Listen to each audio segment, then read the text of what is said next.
This is an incident that happened to my best friend of 15 years, Clara.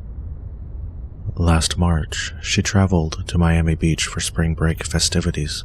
She was supposed to meet up with her sister, and she did shortly after she arrived.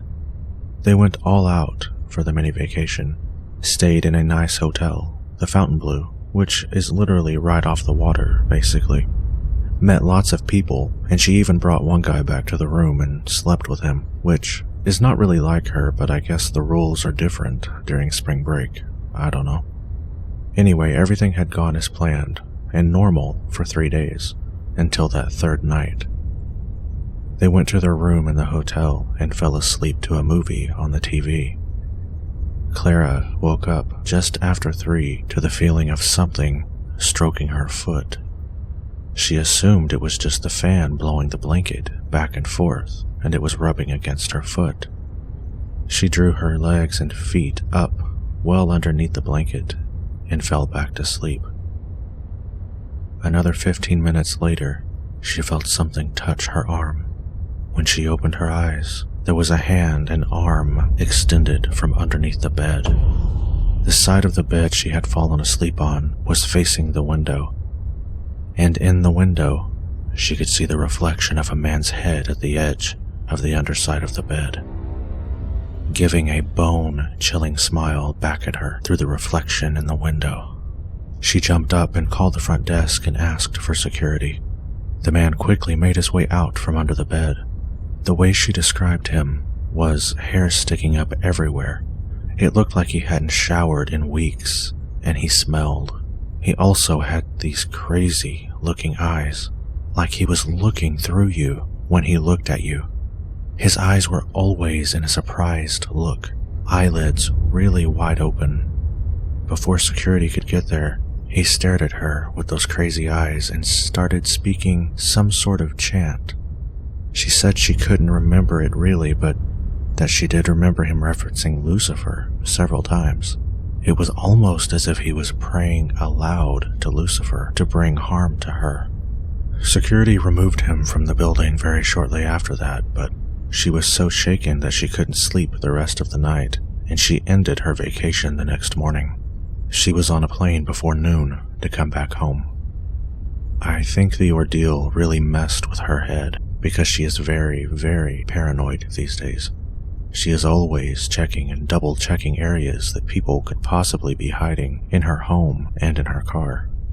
She always checks the closets in her bedroom and under the bed every night before she goes to sleep now.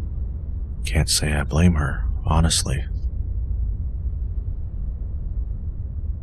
This happened 2 years ago.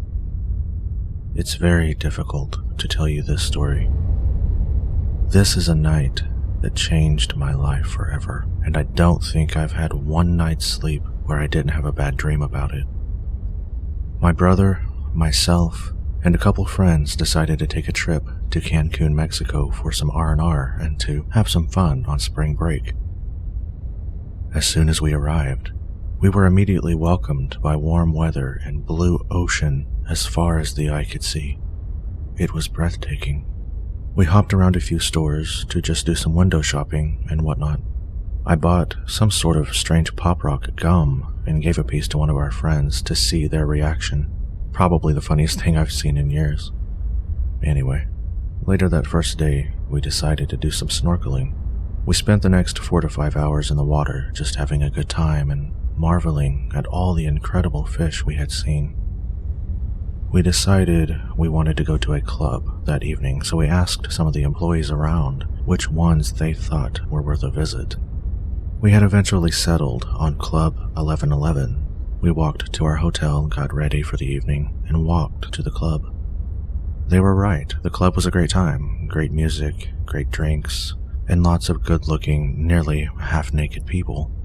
All was well for a couple hours, until my brother decided to pay the tab, as we would be leaving before long. He believed the bill was too high and that they had charged too many drinks to our tab. He was unable to locate his credit card, which he had given to the waitress, and she denied having it. I know she had it. We had all had a couple of drinks, but we were far from drunk and were fully aware of the situation. He became angry and proceeded to yell at the waitress and the bartender. Things escalated fairly quickly, actually. He was asked to leave, and as they were escorting him out, I ran over to him and let him know that we would be out in about 10 minutes. Just wait right outside and cool down, and we'll be right there. I took care of the bill, rounded up our friends from the dance floor, and we exited the club. In reality, around 15 minutes had passed before we made it outside. I looked around in the immediate area, and there was no sign of him. I called his name, assuming he had just sat down somewhere outside where I couldn't see, but there was no response. That was the last time I ever saw my brother. We searched everywhere for him that night. The hotel, back inside the club, the beaches, other clubs, other hotels, convenience stores, the streets surrounding everywhere we had been that night and that day. He was nowhere. His body was discovered the next day in a set of large bushes along a highway in Cancun. He had been murdered by strangulation. It's all fun and games until the person you're closest to vanishes and then is found dead.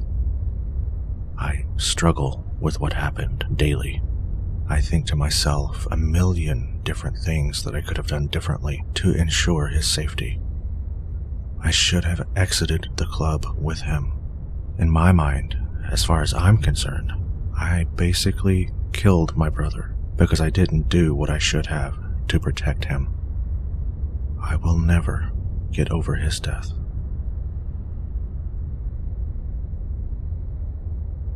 When I was in college about 10 years ago, 4 friends and I went to the Bahamas for spring break. We went to school in Florida, so the charter boat to Freeport was pretty cheap, and so was our hotel, allowing us to go on the trip with our student budgets. Unfortunately, the island had recently been hit by several hurricanes and sustained a lot of damage, causing there to be less tourists than usual that year. One day, the 5 of us decided to explore the flea market in the hopes of finding some trinkets to bring back to our friends at school. We were shocked to find the flea market deserted when we arrived. We had heard during our trip from other tourists that it was always busy and buzzing with activity. When we got there, most of the shops were closed and boarded up. We decided to walk around in search of an open shop and was approached by a woman asking what we were looking for. I have always been overly cautious and have strong gut reactions to people. My friends often call me paranoid, but my gut instincts about people have never been wrong. This woman who had approached us made me incredibly uneasy, but I couldn't put my finger on why. Apparently, I was the only one worried about her because one of my friends responded to her, saying that we were looking for jewelry. The woman told us she has tons of beautiful jewelry in her stall and told us to follow her. Without hesitation, my friends began to follow her, and I stayed in the back of our group, making sure to be alert to our surroundings.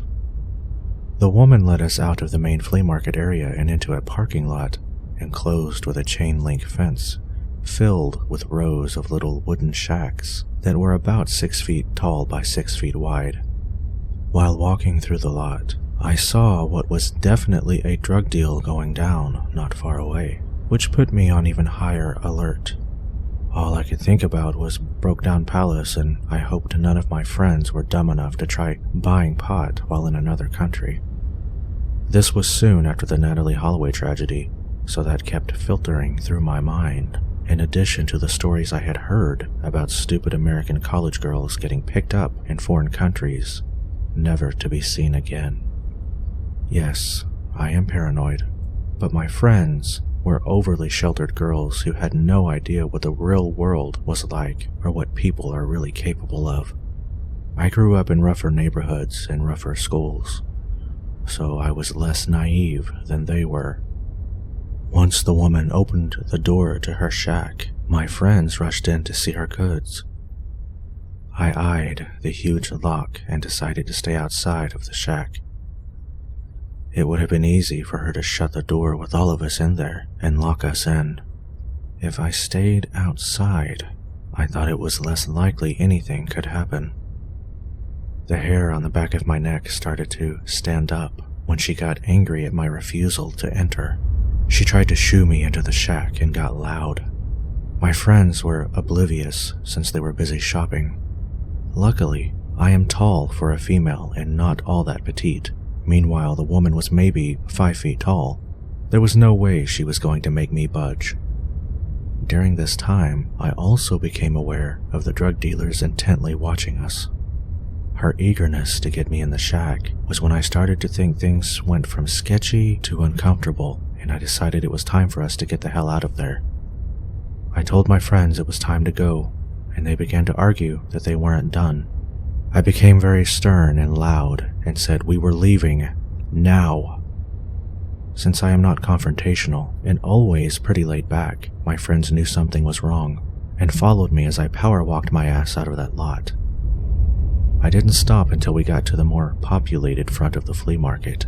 That was when I explained to my friends about the drug dealers watching us closely, the woman getting combative and trying to push me into the shack, the isolation of the area, and the huge lock on the door. They stood there with their mouths open in shock. They had been oblivious to it all. They agreed I was right to get us out of there. I may just be overly paranoid, and the woman could have just been really eager to make a sale, so she got annoyed when I didn't look at any of her inventory. However, 10 years later, thinking about the incident and writing it out still gives me a feeling of dread in my stomach.